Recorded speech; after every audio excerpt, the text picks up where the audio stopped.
Pinaghahandaan naman ng Health Department ang posibleng pagdami ng kaso ng merong Middle East Respiratory Syndrome Coronavirus o MERS-CoV. Sa ngayon ay meron ng 4 na naka-isolate at minomonitor ng DOH, kabilang na ang isang nurse na nagpositibo sa naturang karamdaman. Nagpapatrol, Jean Castañeda. Ngayong papalapit na ang pagtatapos ng klase at ang Semana Santa, nangangamba ang Department of Health sa posibleng pagtaas ng kaso ng Middle East Respiratory Syndrome Coronavirus o MERS-CoV. Ito'y dahil maraming Pinoy na galing sa Middle East ang uuwi sa bansa para makapiling ang kanilang pamilya. Noong isang taon, tumaas din ang bilang ng mga kaso ng MERS-CoV sa gitnang silangan mula Pebrero hanggang Abril.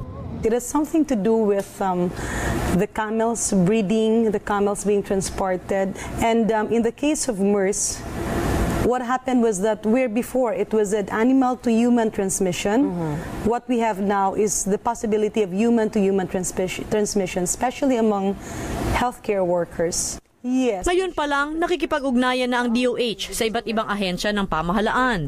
Bagamat may thermal scanners para sa mga paparating at paalis na mga pasahero sa airports, sabi ng DOH, hindi na detect ng scanners ang mga pasyenteng nawala na ng lagnat matapos uminom ng gamot.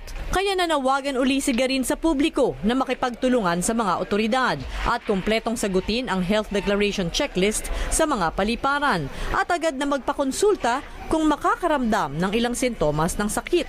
What is prominent in MERS is the difficulty of breathing. There will be occasions that they will have diarrhea. They are often misdiagnosed as pneumonia. But that's basically why a laboratory testing is very important. Sa ngayon, 4 na tao ang minomonitor ng DOH, kabilang ang isang Pinay nurse na nagpositibo sa sakit. Pinag-aaralan naman ng isang interagency task force, kabilang ang Department of Foreign Affairs, kung ipatutupad nila ang mandatory testing sa MERS-CoV ng mga pauwing OFW mula sa Middle East. Jean Castañeda, ABS-CBN News.